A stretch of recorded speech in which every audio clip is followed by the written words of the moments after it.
Self-care, self-care, self-care. You're welcome to another episode of Diary of a Doctor's Wife. My name is Osomwonken Josephine Omoniyi, and I am the host of the Diary of a Doctor's Wife podcast, where I help individuals in busy relationships, busy marriages, navigate through the challenges of being busy, whereby they can live happy, fulfilling, and peaceful lives. So, you're welcome to another episode, and in this episode, what are we talking about? Self-care for busy couples. Yes, self-care is not only for people who have the time. Self-care is about deliberately incorporating different activities that would improve our well-being in our schedule. So whether we're busy or we're engaged or married to a partner that is busy, it is important that both of you practice self-care daily. I'm going to be talking about that very shortly. So stay tuned.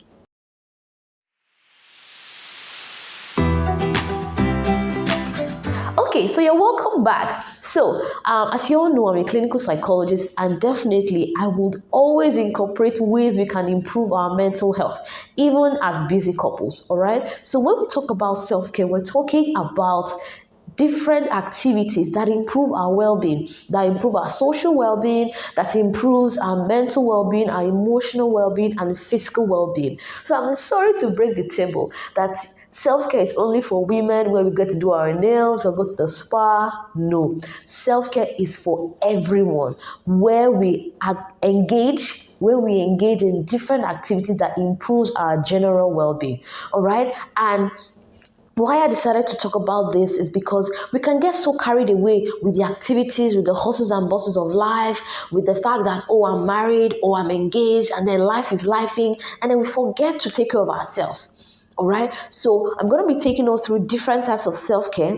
Yes, we have different types, and examples of how we can practice them in our relationships. All right, so the first one I have here is, I've already mentioned what self-care is, and I said it's the different activities that we do that will improve our general well-being. So first, I have physical self-care, your physical health. And then what are some of the activities that you think would improve your general well-being?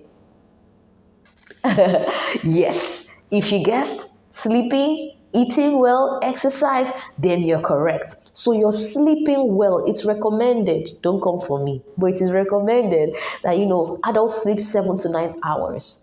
All right, but I've heard people tell me, encourager or Iyawo Doctor, I'm fine with 5 hours, I'm fine with 6 hours, I'm fine with 4 hours of sleep. But the most important thing is, as long as you are refreshed when you wake up, then you're good to go. All right, so you're sleeping well, you're eating well. Yes, you're eating balanced diet, you're having fruits and vegetables. I know life can really be busy, and then you really want to eat poundo if you're in Nigeria, or you only want to eat fries if you're abroad.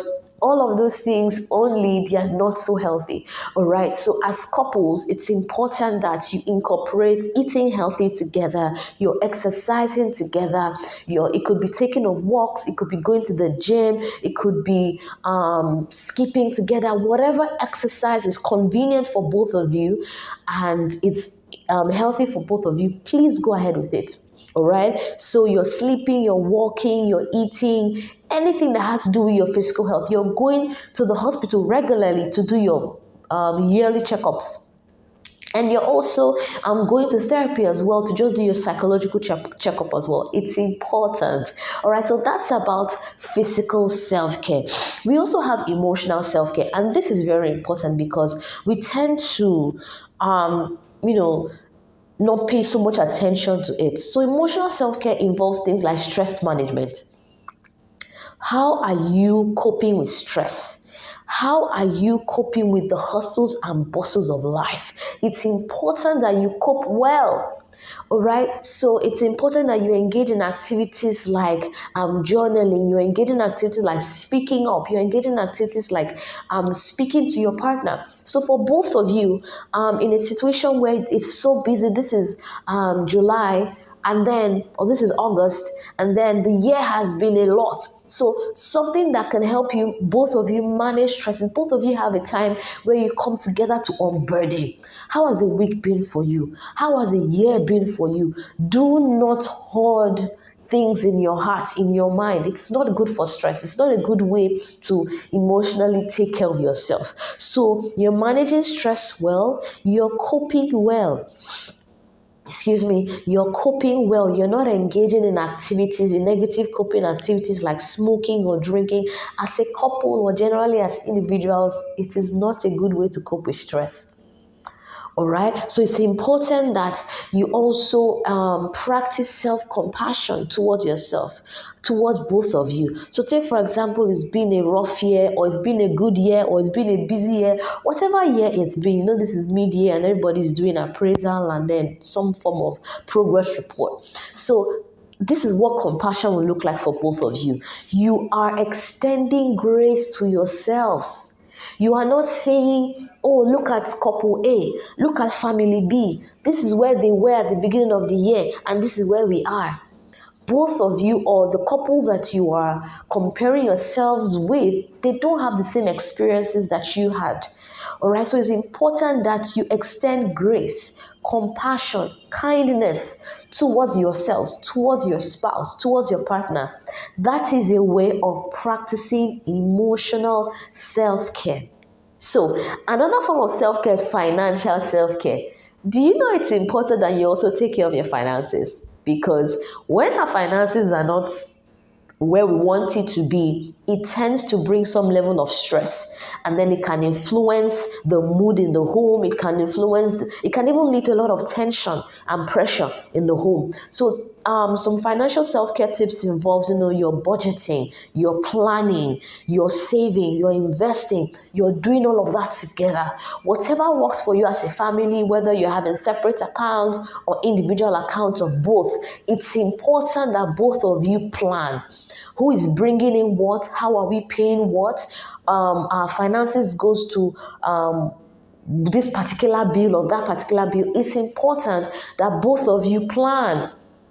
Don't just leave it to, oh, my wife is the accountant or my husband is this, and the partner that is saying the partner is that. You're not even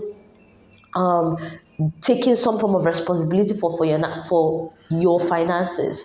So even if one partner is good at managing finances, the other partner should also help. So in terms of, oh, am I spending well, or you're doing some level of audit at the end of the month or at the end of the week, it's important that you take care of your finances, because it can influence the general well-being of your relationship and of your marriage. So if you've listened to this point, I'd like to say thank you. Please like, share, and subscribe while I take you through the remaining types of self-care for busy couples. All right.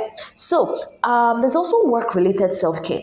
Work-related self-care in terms of boundaries.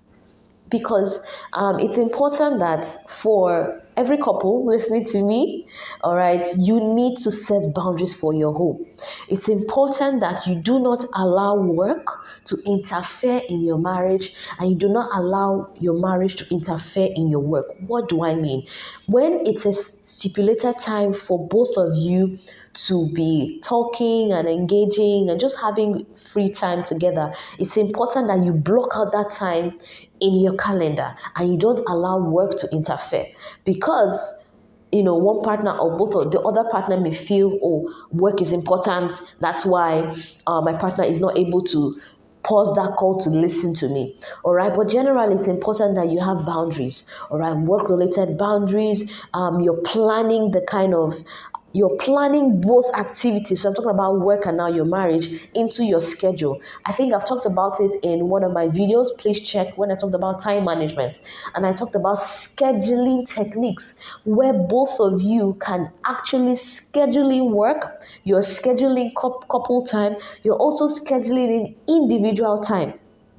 All right. So that's one type of work-related self-care. Also, encouraging each other to pursue your goals is also another form of self-care. Yes, because if I know that I have this particular goal, Doctor, my husband has another particular goal, career goal now, it's important that both of us encourage each other towards achieving that goal. So in terms of, oh, Doctor, you mentioned you were going to take this course before the end of the year. How is it going? It's an activity. And he mentions to me, oh, Iyawo Doctor or the encourager, you say you're going to take up this training before the end of the year. That is a form of work-related self-care because you're both involved in your lives, in your career, in your business. Also, we have spiritual self-care. This is very important, and I and my husband, we do it a lot. So in terms of meditation, in terms of going to your religious institution, in terms of journaling. I remember I was at an event and someone said she journals her prayers. Beautiful. She journals her prayers to God. All right, writing letters to God. Okay, you're spending time in prayer, you're spending time in studying of the word, you're spending time in just creating a spiritual atmosphere for your home. Despite the business, it has to be an intentional action. All right. And then things like personal self-care. Both of you have hobbies that you do together, whether it's swimming, chatting, watching movies, whatever it is. Please make sure you do not neglect your hobbies. It's part of personal self-care. So that's it about self-care for busy couples. I hope you enjoyed watching this video. If you did, please share this video with someone who you know is in a busy relationship and would benefit. All right. I remain Iyawo Doctor, and I'll see you in my next episode. Bye.